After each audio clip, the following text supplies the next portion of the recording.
मुश्रीफ साहेबांनी महायुतीचंच पॅनेल असणार असं एक 12,000 वेळा जाहीर केलेलं आहे गेल्या 6 महिन्यात.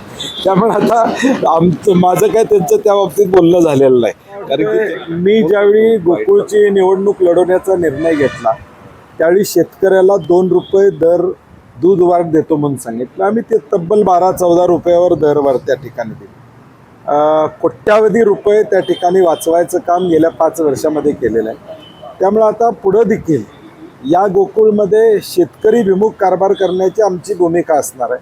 त्यामुळे थोडं 5 तारीख झाल्यानंतर नेमकं काय होतंय, प्रशासक येतोय आहे त्या बॉडीला कंटिन्युएशन मिळते, त्याच्यावर मी प्रतिक्रिया देणं संयुक्त राहील त्यानंतर. कारण की शेवटी आता ते महायुती म्हणून लढणार म्हणून त्यांनी जाहीर केलं.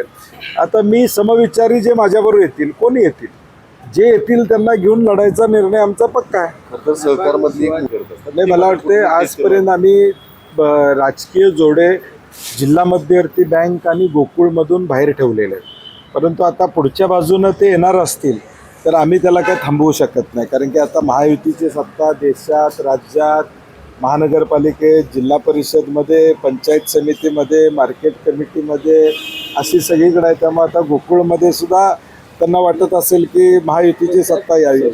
मला वाटतं कोल्हापुरातली जनता सुज्ञ, गोकुळची ज्यावेळी निवडणूक लागेल त्यावेळी गोकुळचा मतदार योग्य निर्णय घेईल आणि तो आमच्या बाजूने घेईल याची मला खात्री आहे. शिवाजी पाटील यांनी अचानकपणे जो काय गोंधळ आहे तो त्यांनी एकत्र बसला पाहिजे. आता परवा आम्ही बघितलं, शिष्टमंडळ गेलं, मुख्यमंत्र्यांना भेटलं, उपमुख्यमंत्र्यांना भेटलं, त्या शिष्टमंडळात ही सगळी मंडळी एकत्र दिसत आहेत आम्हाला. त्यामुळे आता निवडणूक सुरू होते तोपर्यंत त्याच्यावर बोलणं. मुश्रीफ साहेबांनी महायुतीचंच पॅनेल असणार असं एक 12,000 वेळा जाहीर केलेलं आहे गेल्या 6 महिन्यात. त्यामुळे आता माझं काय त्यांचं त्या बाबतीत बोलणं झालेलं नाही. कारण की त्यांनी मुश्रीफ साहेबांनी महायुतीचा एवढा ध्यास घेतलेला आहे की महायुतीचे शिल्पकार असल्यासारखं ते आता अगदी महायुती म्हणून या ठिकाणी सगळं पुढं जात आहे. त्यामुळे आता काय बोलणार, त्यांचं चालू आहे.